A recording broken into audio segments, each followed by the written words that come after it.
first wave of early 2023 flagship Android phones has arrived, and although not competing at the top end of the price spectrum, the OnePlus 11 offers a lot of premium features. At $699, how does the OnePlus 11 stack up against the $599 Pixel 7 though? Well, here's everything you need to know. Thanks for watching 9to5 Google here on YouTube. Remember to thumbs up, hit subscribe and then tap the bell icon to be among the first to watch our upcoming videos. Before we really dive in though, you're probably wondering why are we comparing the OnePlus 11 to the baseline Pixel 7 and not the Pro? Well, if you're in the United States, the OnePlus 11 does make a compelling case for your consideration, courtesy of that $699 price point. To put it bluntly, that is excellent for the package on offer here. However, Google's base model is similarly solid. It also has some functions and hardware that are entirely or solely missing from the OnePlus 11 and vice versa, and it's within distance at least when it comes to the price point. Both of these handsets also undercut the Galaxy S23, which starts at $799 in the US, and this means that you're looking at two substantial smartphone packages for their respective price points. And this poses a question: if you want a new phone or a new Android phone but are unwilling to pay exorbitant price tags, which of these is the best, somewhat budget-friendly flagship phone? Well, we're going to show you or give you all the information so you can decide for yourself. There isn't much similarity between the Pixel 7 and the OnePlus 11 when it comes to look, feel, or external and even internal hardware. One is a big and bold flagship, the other is a smaller, compact, entry-level option in a wider flagship line, and that's courtesy of the OnePlus series dropping the Pro moniker. You can also see just how different the OnePlus 11 and Pixel 7 are when side by side. Google opted for a 6.4-inch flat, Full HD Plus AMOLED screen, while OnePlus has stuck with its 6.7-inch curved QHD Plus 120Hz AMOLED panel. The latter competes a little bit more directly with the Pixel 7 Pro because it is super sharp and has that 120Hz refresh rate. Even so, because the Pixel 7 has a flat screen, it's arguably easier to use, and the screens on these are both solid in their own way as a result. However, we would say that the OnePlus 11 screen has the ability to dip as low as 1 Hz, something that may help and improve battery life long term. There is a certain slick feel that even a 90Hz screen can't replicate on the Pixel 7 with that 120Hz and that LTPO panel that you'll find on the OnePlus device though. Directly comparing the internals of this duo does seem unfair on the regular Pixel 7, because the OnePlus 11 will go toe-to-toe with the biggest and best flagships of 2023, and then maybe beyond that as well. At the heart of the system is the brand new Qualcomm Snapdragon 8 Gen 2, and this is paired with improved UFS 4.0 flash storage and a base 8GB of LPDDR5X RAM, or 16GB of RAM if you do want a little bit more headroom and are happy to pay a little bit extra.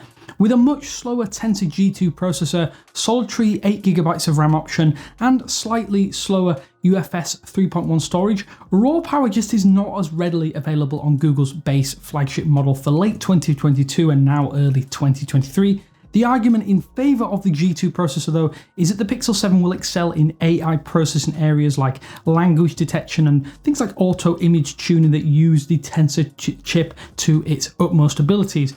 Much of this though is negated by the simple fact that the Snapdragon 8 Gen 2 has the processing power to burn. There's certainly an added snappiness that the Pixel simply can't replicate with software tuning alone. In-screen biometrics are also effectively the same on both of these handsets. We'd give the OnePlus 11 a slight edge for speed and consistency, but it is pretty close either way now that Google has fixed the fingerprint scanner on the Pixel series.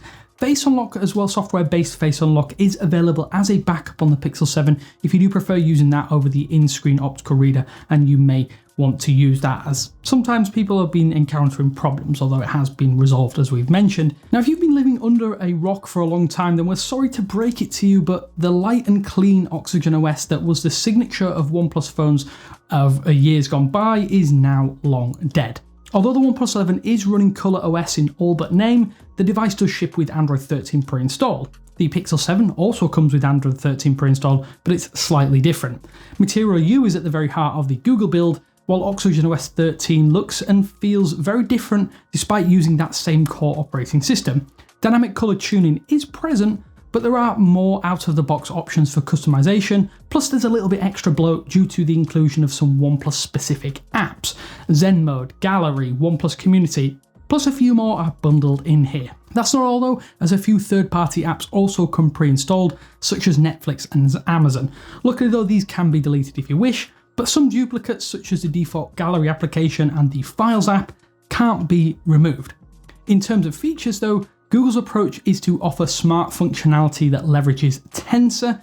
You'll get access to features like photo unblur for images, on-device real-time translation, a dedicated VPN service provided by Google One, plus much more on top of that. OnePlus doesn't offer as many smart functions, but does provide options like that Zen Mode as we mentioned, which is a neat extension that does go beyond the basic digital wellbeing suite pre-installed on most Android devices running Android 9 and higher. Where things are interesting though is in the update schedule for the Pixel 7 and OnePlus 11. Google promises 5 years of updates, which consists of 3 operating system upgrades and a further 2 years of regular monthly patches. The OnePlus 11 is actually set to be better supported, which is a first for the company. It too offers 5 years of updates, but includes 4 full operating system upgrades and 1 further year of regular, what OnePlus are calling bi-monthly patches. At the end of life phase, this would mean that the Pixel 7 will be running Android 16, while the OnePlus 11 would be running Android 17. Where this gets murky though is in the update cadence for the Duo. Google offers day one updates, so while it won't be supported for quite as long, consistency could be preferred by some prospective owners. There's also a lot to unpack when we start to talk about the battery of the Pixel 7 and the OnePlus 11. Given that the Pixel is quite a bit smaller, it naturally has a reduced 4,355 mAh capacity, while the OnePlus 11 offers a larger 5,000 mAh battery which mimics the Pixel 7 Pro. In usage though, both phones will last a day without stress or issues, but the OnePlus 11 has an edge thanks to that Snapdragon 8 Gen 2 chip. Qualcomm's new processor has excellent power efficiency ratings so long as you're not playing 3D games all day or using Google Maps and GPS navigation, as it can actually withstand a couple of days of average or moderate usage. Sure, the Pixel 7 cannot quite match the lifespan of the OnePlus 11, but it has more flexibility when it comes to the charging options available. Yes, OnePlus has finally ditched wireless charging once again after adding it, and robs us of 2 useful features, as reverse wireless charging is now missing here too. 100 watt wired charging is available in global regions, while 80 watt wired charging is available in the US and North America. This is exceptionally fast, and puts the limited 30 watt charging, which is actually limited to 21 or 23 on the Pixel 7, to shame. Wireless charging though does top out at 21 watts on the Pixel 7, but that does require the 2nd generation Pixel stand. You'll also need to stump up an extra £25 or $25 to get 30 watt charging, as Google has ditched the in-the-box power brick. OnePlus does at least keep that in-the-box SuperVOOC, yes, SuperVOOC from Oppo, power brick, even if you have fewer charging options available to you. You just have to decide if wireless charging is an important addition on your smartphone. Another area where we think the OnePlus 11 surpasses the Pixel 7, at least on paper, is the various smartphone camera lenses available to it. It's not as straightforward though as just having the best sensor system, as Google has proven year after year that you don't need the best hardware to produce some of the best results. The 50 megapixel main sensors on both of these devices are tuned very, very differently. OnePlus has enlisted Hasselblad for a 3-year partnership, and while it has helped improve the camera quality, this certainly feels like the best OnePlus camera phone to date. Images are sharp and consistency is found across the entire system, something that hasn't always been able to be said about OnePlus cameras. Just by having a triple lens camera setup, you can actually just do a little bit more with the OnePlus 11. There's a dedicated 3x telephoto zoom lens, which surpasses the 2x digital crop that can be achieved when using the Pixel 7. The Hasselblad color engine helps to produce great looking photos that are sharp throughout the frame. The post-processing though of the Pixel 7 does offer a lot of extra enhancements and better HDR stacking, which is most obvious when shooting in tough lighting conditions or, most importantly, in low light scenarios.